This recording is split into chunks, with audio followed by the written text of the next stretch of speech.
we're going to focus now for the next kind of 45 minutes on real estate investment opportunities for family offices. It's an interesting area. We're often discussing topics around the investment opportunities, but we haven't done one before on family office, and it's really interesting just to pick up some of the views on that. We've got a super panel here. We have Tobias Schulze, Martin Friedrich, Paul Lawrence, and Guillaume Turcas.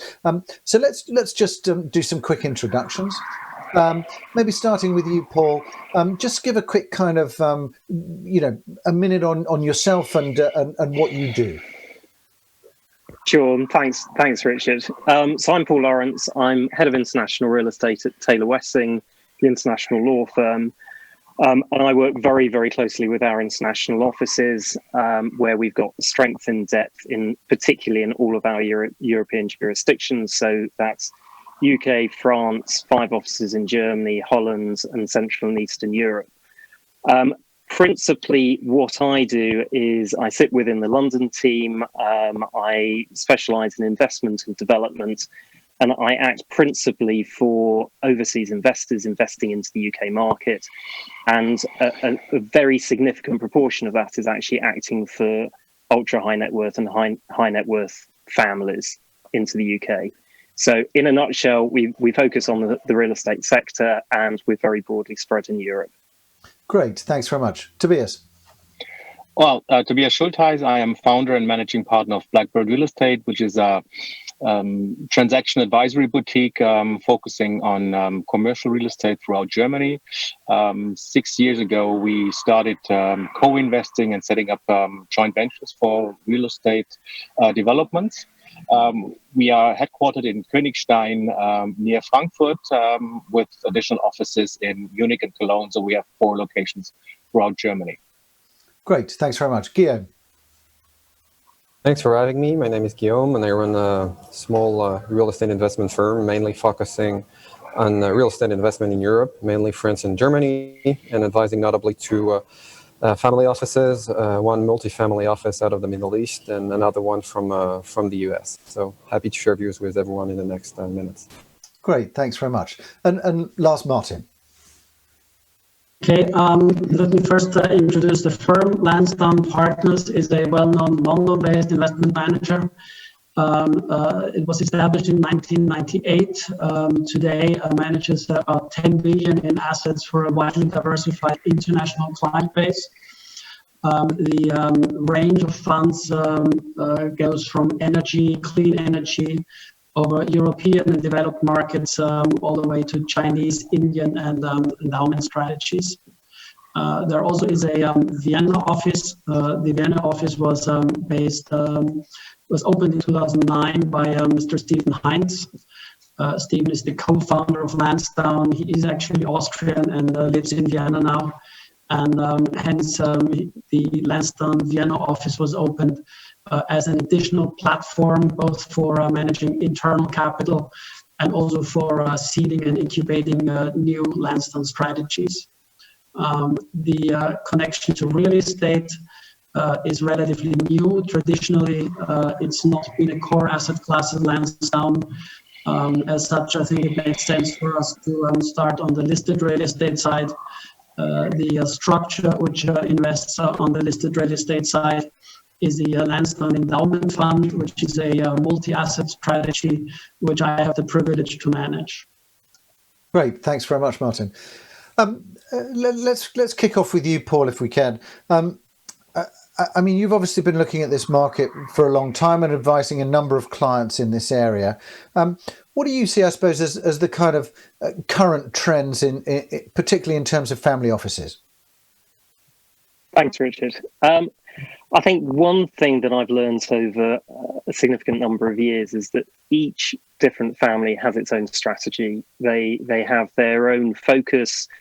They're looking in different markets, and when you're talking about return on capital, each different family has a different view. So in terms of current trends and what we're seeing, from a UK perspective, you'll have families who are already significantly invested in the UK. They may have family offices set up in the UK. They may have staff already employed. So some of those will be very much focusing on existing projects. That may be pure management, it may be development-led, there may be a whole host of different trends. And then you've got all of the other issues, which is, political issues globally, you've got economic issues, you've obviously got COVID. So there are a whole host of factors which are at play in respect of investments. I think the one thing that I would say differentiating between the UK and Germany for now is that in the UK, if you say that a lot of the investors in a recent period have been, let's say, from Hong Kong and from the Far East, very difficult to travel, or has been very difficult to travel. And certainly if you're talking about the City and West End markets, there was a period where very, very little was happening in the market.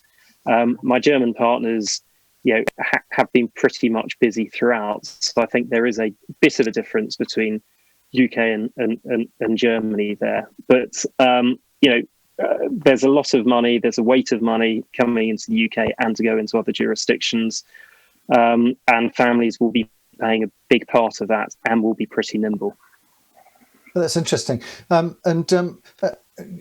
Just coming to you, Guillaume, there's obviously a current period of uncertainty that's been highlighted in all the discussions we've had, really.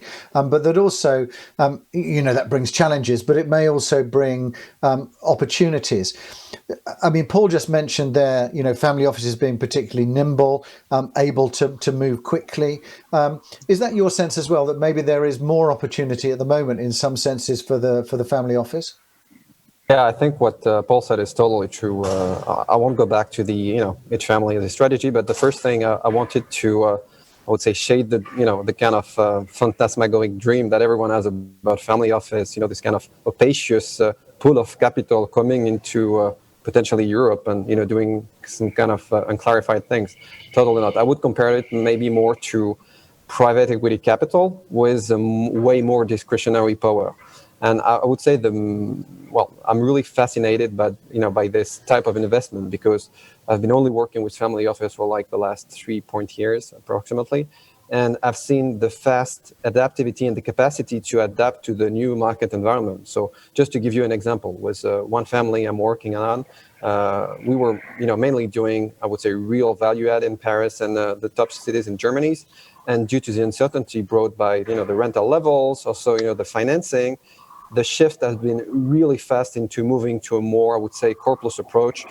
I would say, without any long committees or long, reflection that would have occurred in, the large institutional we've all been working for at the beginning of our career. So I would say the real fascinating characteristic is the potential of real quick pace of adaptivity.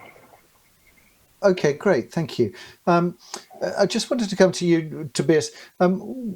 You're obviously operating out of Germany. What's your sense at the moment of what family offices are looking for? Is the strategy consistent? Has it changed in terms of more opportunities, potentially more interest since the health crisis kicked in and there was more disruption in the market? There is disruption in the market, definitely. But when I look at the last 6 months, I would say the reaction of the family offices I know and I am in contact with, they reacted more or less the same like typical institutional investors. They were in a situation of maybe not shock, but just wait and see. So for the last 4 to 5 months, they did not do nothing, especially these family offices who still have a non-real estate core business, but they had other issues to solve. But now, after the summer vacation, they also come back and find out, well, we want to invest in real estate. We have to invest in real estate, so we have to do something. So there is they are gaining back speed in terms of looking at properties and then hopefully buying them until the end of the year. And in terms of their strategy, and those are now mainly German family offices, I see 2 strategies. The one is the typical wealth preservation approach. You buy trophy buildings in the best inner city locations. That's the one approach. And the other one, which is much more active these days, is family offices with either their own real estate division where they can buy value add properties or even developments, or family offices that team up with a small team of developers in order to fund them so that they can buy properties and not properties but projects. Okay, good. I just wanted to say that I know that a lot of people are watching it in the auditorium. If you want to ask questions, please do. Just use the web app or the mobile app for that, and I'll make sure that we pick up your questions. Martin, I just wanted to come to you. I'm familiar with Lansdowne Partners actually from things that I was doing kind of 10 years ago. Very interesting company in terms of investment managers. And you're right, there was no kind of real estate aside to that at all at that point. What was the rationale for setting up a Vienna office? And I guess since this is a new strategy, what is the strategy for the real estate side? Okay, the Vienna office, as I elaborated, was set up in context with Mr. Stephen Heinz moving here.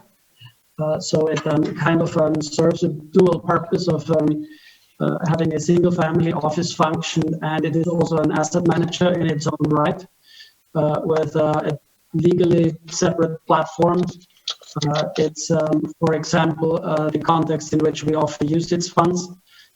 Whereas on the London side, traditionally there have been Cayman structures. The real estate strategy really has been born out of the global multi-asset portfolio, which I have helped set up last year. It is a strategy that looks at all liquid asset classes around the world and employs a very quantitative, systematic, and rational process of allocating capital.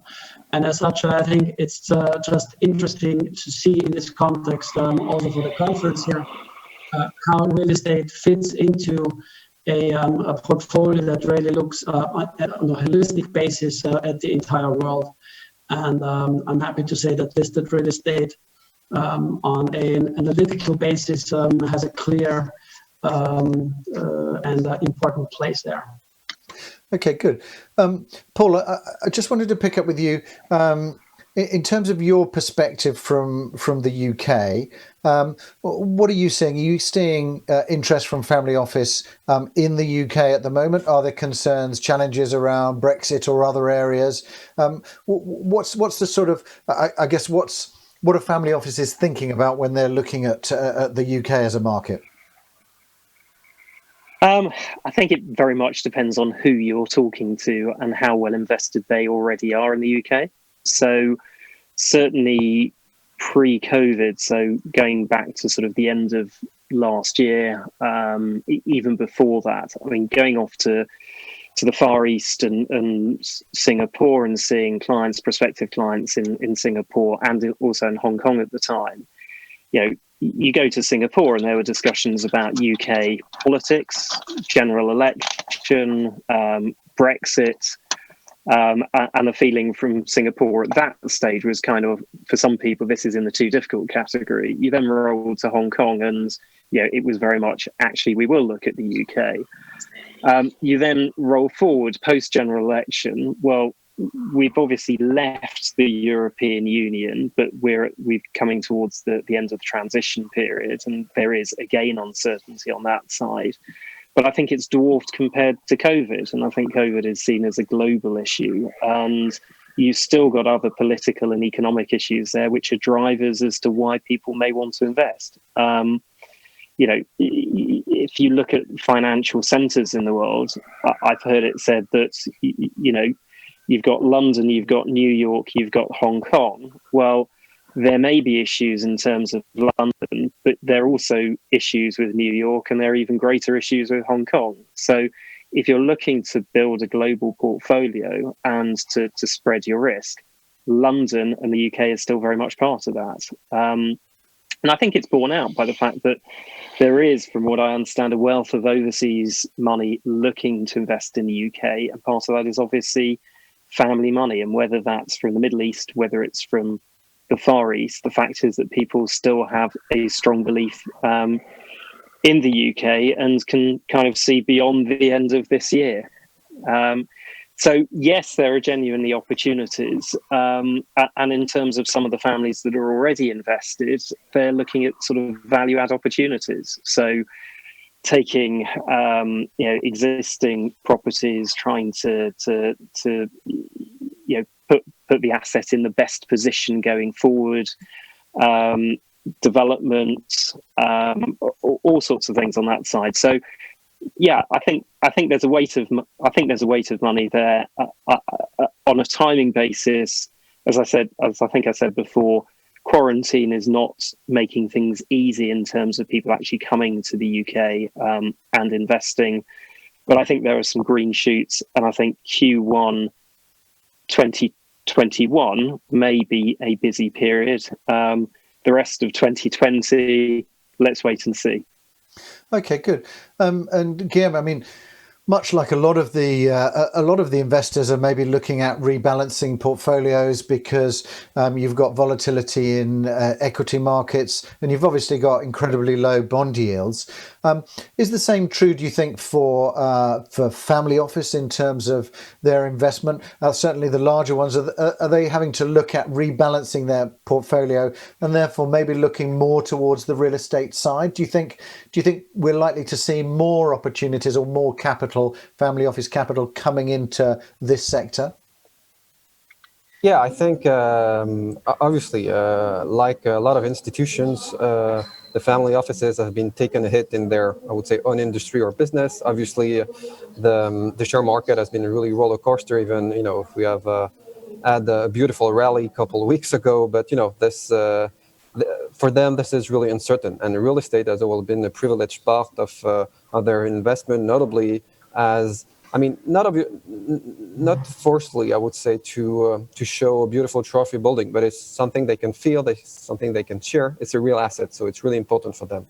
Maybe also just to add into my comment, one thing, and joining Tobias and Paul and what they were saying, family offices. You would join me in saying that everyone is obsessed with it, but are totally obsessed with liquidity. So it's a big investment for them, and at each step of the investment, they always feel the need to assess and to check the liquidity of the product. I mean, I would say the main difference versus a private equity capital fund, where basically the LP's money is locked for like a period of 4 to 7 years, and where the manager has, I would say, full power to do anything. But here, I would say the end owner has, I would say, full power all along the duration of the investment. So going back to your question, yes, definitely real estate is something they are obviously more looking at, but as it is, I would say, a balance of, obsessions of liquidity, also wealth preservation. From what I see as of now, it's maybe taking less risk in relation to, what's coming next in the global economy, and more looking at, I would say, in between situation where you can have a little bit of premium with being careful, and also, having a little bit of distribution. And I just wanted to pick up with you, Martin. I mean, you've obviously selected there from Lansdowne to invest in REITs, into the listed side of that. I suppose, what do you find that gives you versus the direct real estate? Yes, there's several differences. Thank you for the question. I would say that the first and most important difference, to state the obvious, is that REITs are liquid. They're daily tradable. As such, that means they're much more volatile. And they also have a correlation with public equities, especially in the short term. On the other side, for the same reason, they're also much quicker to react to changes in fundamentals. So as we go into a crisis, for example, REITs will always fall first, and the direct real estate portfolio will have a revaluation later. So the REITs are first to fall and they're first to rise. And you clearly could see that in the first quarter this year. And, I would eventually guess that if you look at what's happening to REITs today, you will have an idea what happens to your direct real estate several months down the line. This is not just by coincidence, of course. This is based on the way that direct real estate is valued, as I'm sure everybody will agree. It's an appraisal-based valuation process, and those appraisals are based on the past as much as on the present. We can actually show this quantitatively, because if you do some time series analysis on direct real estate returns, there is a serial autocorrelation, which is very high. That means, of course, that the true risk of the asset class is understated by the reported returns, and that is not the case in the case of REITs. You also have to bear in mind that with REITs, these are corporate structures, tax-advantaged corporate structures, but they also have leverage in there. So especially if you compare an unlevered real estate index with REITs, then the REITs will have an additional element of volatility in there. It also means, however, that especially over longer periods, they have higher returns, and we can show that. Okay, good.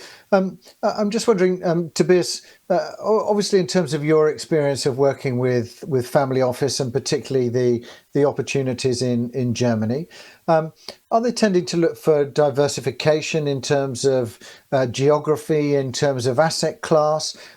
What's your experience, or is it really down to kind of single assets with a specific, I guess, strategy that they're looking at?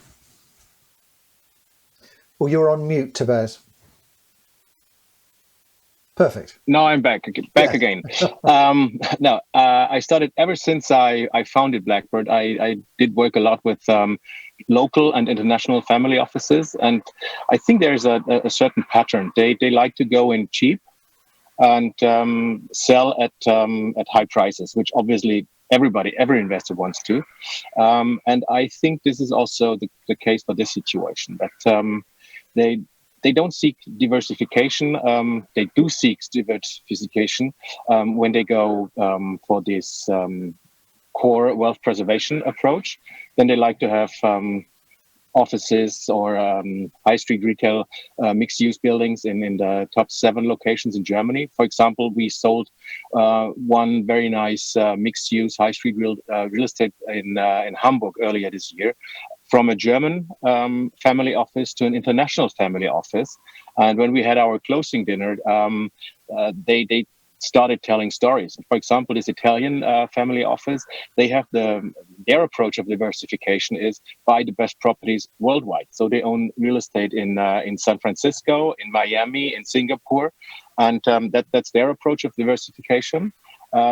While the German family office more or less mentioned the same thing. They even found out they were neighbors in one of these cities.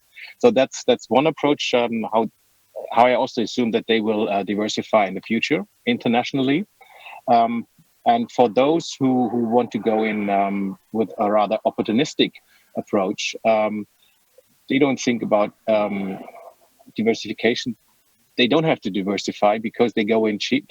At their assumption, they go in cheap, add value to the investment, and then try to sell it at a higher price. So they don't really look at diversification, but a rather cheap buying price. Okay, good. I wanted to pick up with you, Guillaume, if I can. Looking at the types of opportunities, is there a tendency to look at kind of capital cities, or investors are looking more towards smaller cities, smaller lot sizes?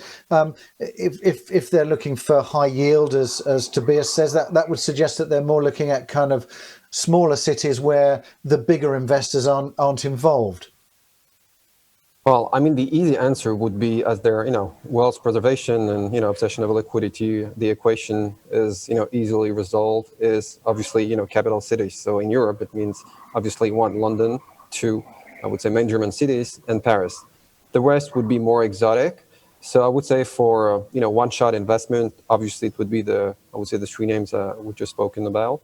And if we were to go for more, I would say, yieldy real estate, it would be, I would say, within a portfolio where you have, I would say, diversification. But if the question was, mostly looking at a tier 3 cities in Germany or, in France, for example, or going to potentially, I have nothing obviously against Wales of Scotland, but going over there would be for them, I would say a huge risk in terms of their kind of, liquidity pattern. So, well, unless obviously the play is really, I would say, juicy, but yeah, the first step will be the main cities, and going, I would say, further away would be portfolio diversification. And obviously, we didn't spoke about it, but I would say if we had 3 parameters to have in mind for family office, it would be obviously the wealth preservation, the liquidity, and the third one would be the quality of the sponsor, and the track record and the quality of the sponsor, which is, I would say, one of the top things on the head when they're looking at a piece of real estate. Okay, good. Paul, do you want to pick that up? Yeah, no, I was just going to ask Guillaume whether he agrees it's also about next gen and how the wealth actually trickles down to the next generation. So I have seen families where, the patriarch may now be in sort of mid to late 70s, and it's a question of how the next generation actually benefits and how the wealth is passed on, and is it kept in one particular lump, or is it split up between the different family members? And I think that's an interesting one as well. So from that point of view, Paul, that would suggest then that, let's say there was one big lumpy asset that's split into 3 or whatever it might be, depending on the number of people that you want to pass that wealth down to.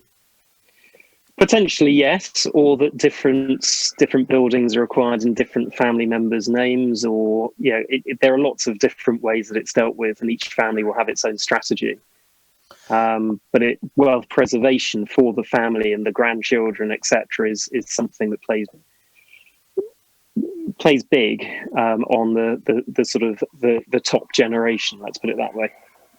And Paul, we've talked a little bit about high yielding, obviously, but is there also a sense of that kind of much more patient capital, with that it's you don't need to get a return immediately, that actually this is a buy and hold strategy?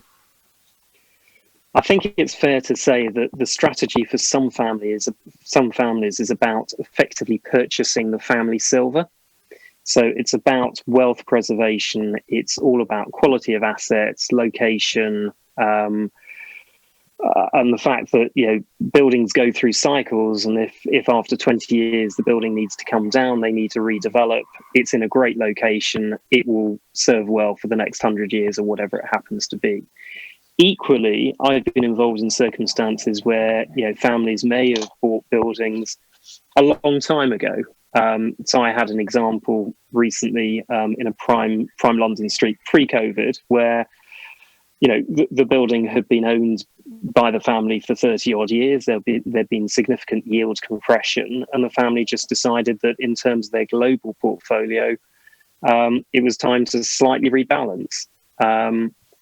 That money would have been used elsewhere. So it's, I think again, to stress, each family has its own different ways of looking at things. Just to you, Tobias, how, I suppose, what are you seeing in terms of the types of capital that you're seeing as active at the moment in the German market, especially? Is some of this domestic high net worth? Is it international family office? What are you seeing? Who's coming to you, I suppose? Well, Guillaume and we are currently working on one possible deal with an international family office, but the vast majority is German money due to the restrictions, the travel restrictions. For example, we have a mandate for a very nice inner city mixed-use building in one of the biggest cities of Germany. And we know that there is an investor from Azerbaijan who is very keen to buy it. But unfortunately, he can't leave his country. And even if he did, then he would have to go to quarantine. You all know this story. So, and that's just an example for the difficulties, the challenges international investors have these days in order to come to Germany and do a site visit, which is one of the crucial things when you want to buy property. So there is definitely interest from abroad, but lot of them just cannot come to Germany. So this gives, a natural advantage to German high net worth individuals and family offices to buy, because they don't have this group of competition these days. And more broadly, just Martin, from your point of view, I suppose the types of opportunities, strategies that are likely to be attractive to family office. What's your sense of that? Do you see that as the kind of high yielding side? Do you see it as more the kind of longer term, more patient capital, which is often what you experience when you're looking at the listed sector, for example? Well, the listed sector obviously has the added volatility with potentially higher returns, depending what you compare it with. And as such, I would say at Lansdowne Partners and more specifically in the context of the fund, it is tasked with a mandate to be a patient investor riding out volatility. And as such, the listed side is certainly the preferred vehicle. The listed side has several advantages. It can obviously give you access to the same underlying asset class, which, by the way, you can show by lagging the direct real estate returns. If you just lag them by 1/4, you get a jump in the correlations from 15 to 80%. You also are able, obviously, with very little money to achieve very significant global diversification benefits. And in terms of the returns, again, since 1990, the net REIT has produced annual returns of 7.6%. A REIT index has produced over 10% of annual returns. Now, over 30 years, that is a very significant difference, obviously, in money. You also have the ability through REITs to access some very interesting sectors. And I think because these are large, professionally managed corporate structures, they will have access to some very high quality properties. And I challenge any private investor to be able to purchase comparable properties. And that is especially true in some of the sectors where we're overweight. This is called the so-called alternatives space of the listed real estate market. And that is especially logistics properties. It is data centers, cell towers. There is healthcare devoted REITs. And so all these obviously very significant opportunities which we're involved in.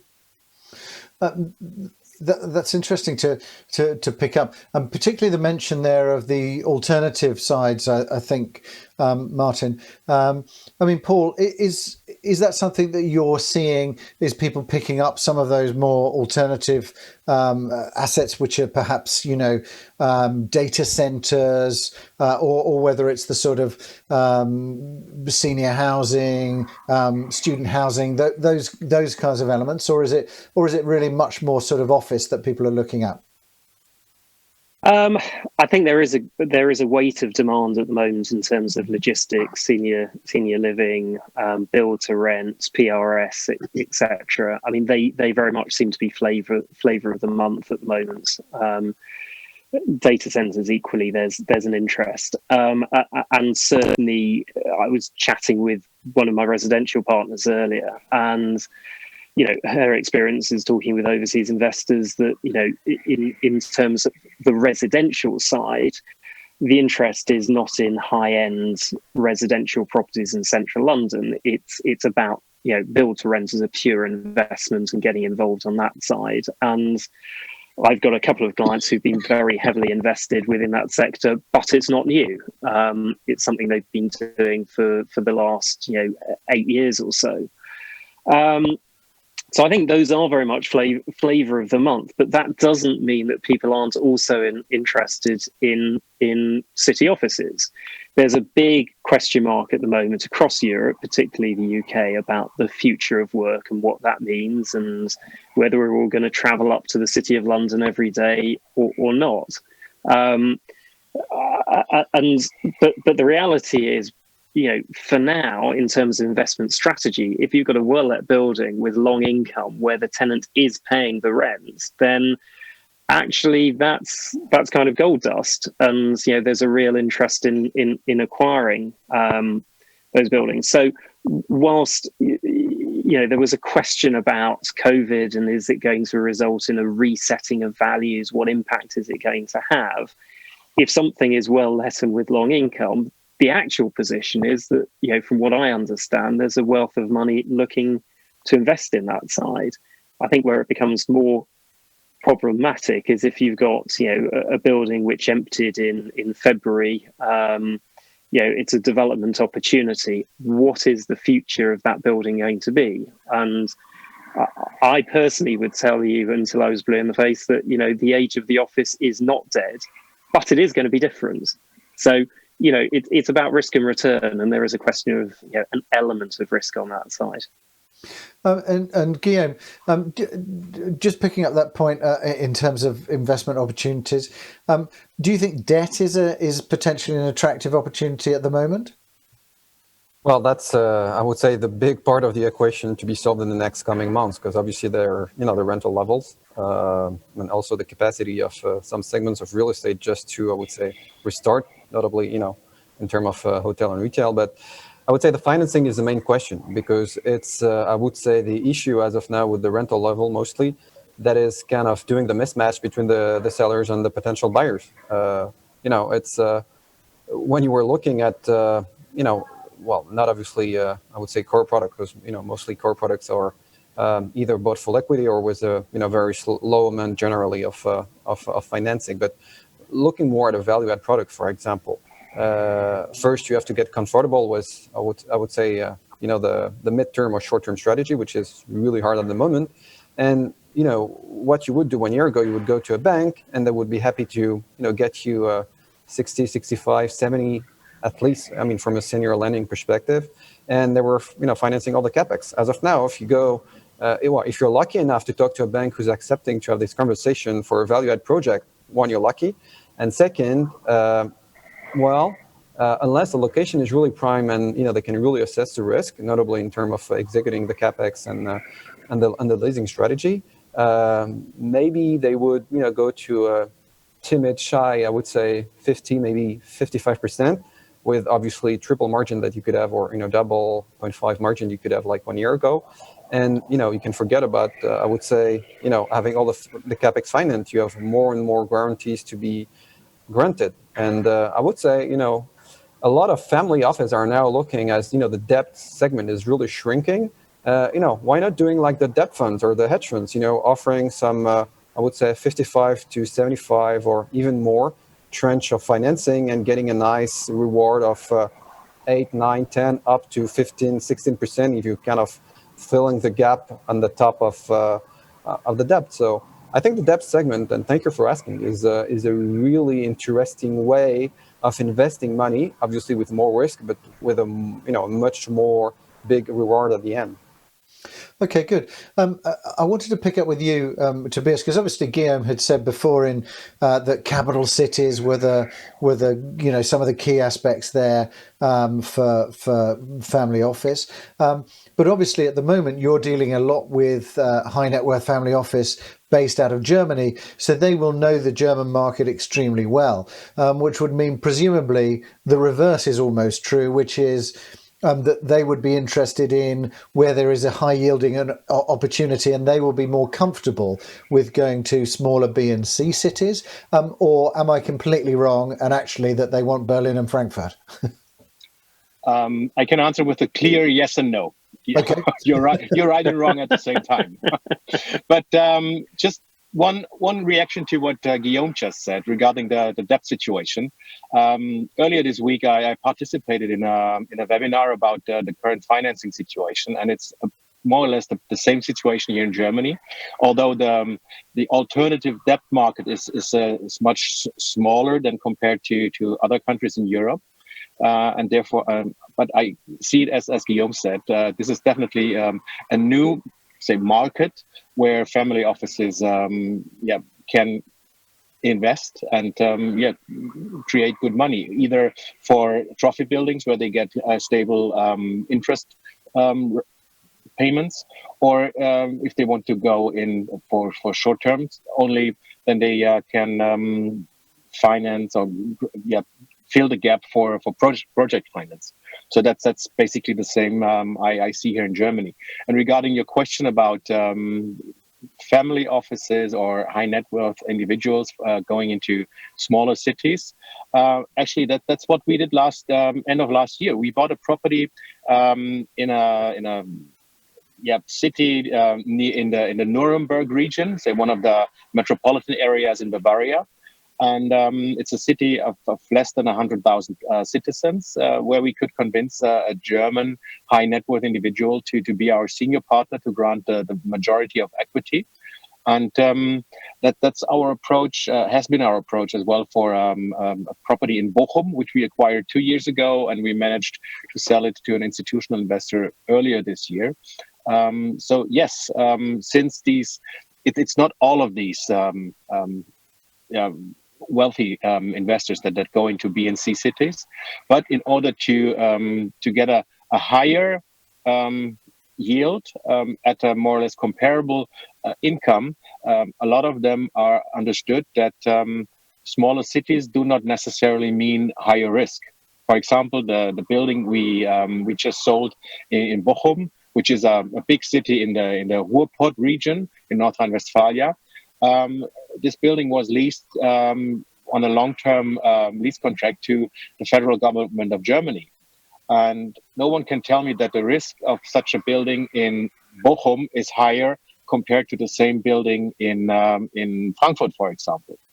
But I don't see a higher risk. But on the other side, you don't pay a gross initial yield at around 3%. You only pay a gross initial yield at around 4%. This 1% of gap, that's just a difference from either you go to one of the top 7 cities in Germany or one of the strong B locations or C locations. So there is already existing interest of family offices in these smaller locations. Okay, good. Thank you. Paul, it would be rude not to ask you this, given the sort of legal and tax angle there. Is there anything that that particularly family office need to be thinking about in terms of the sort of tax position, the legal position, especially if they're looking cross-border? Tax is such a huge question. I think, yes, of course, for every jurisdiction, there will be tax advantages, there'll be tax disadvantages, there'll be tax changes coming in. And I think every family needs to get the correct advice from their advisors, really to help inform them in terms of decisions. And, UK is very much part of that. Even if you just looked at the residential side, there's going to be a residential surcharge for overseas investors. So if you've got a principal wanting to send their children to university and buy properties, etc., then they will be looking at that. So a huge topic, one which I can't really cover properly, Richard. But I think I would say in the short term, I think the key thing from a pure real estate, a property law perspective in the UK is that the UK government have just extended the moratorium whereby landlords cannot forfeit leases until the end of 2020 now. So you're stuck in a position where landlords may well have retail tenants who, the buildings are shuttered, they can't send in the bailiffs, they can't forfeit, there's no chance of the tenant ever recovering. And yet the landlord is stuck in a position where they have to make their quarterly interest payments to the bank, and the bank or funder will take a particular view. And for now, the government is sort of putting pressure for them to be nice. But there will be a crunch period, and ultimately, I think, that will come, and that will create opportunities, sadly, because there will be,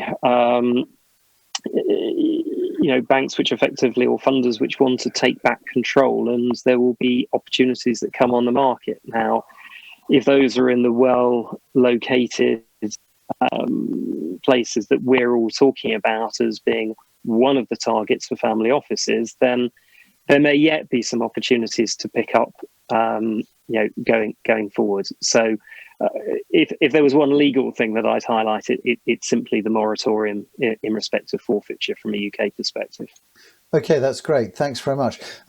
Just a final quick one to end on, just for Martin, Tobias, and Guillaume.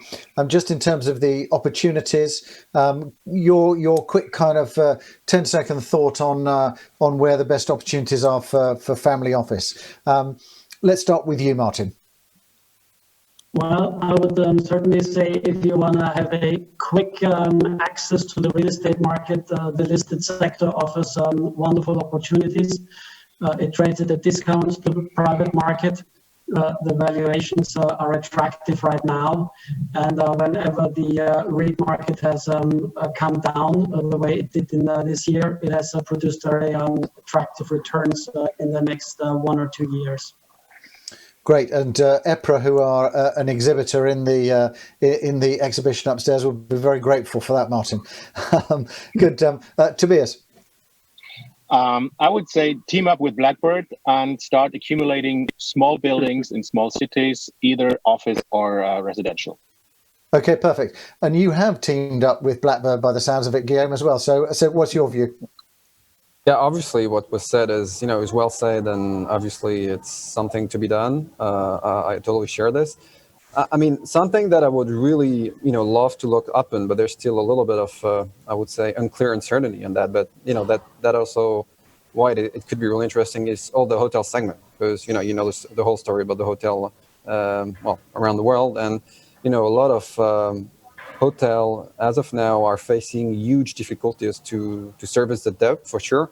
And, sooner or later, the valuation are going to come, and I'm pretty sure that, some really interesting in the top cities, such, for example, I live in Paris. So just to give you a quick example on that, I would say global occupation of the hotel has been like around 30% for the last couple months. So it won't hold forever. So, looking at a hotel would be a really thing to be done in the next couple months.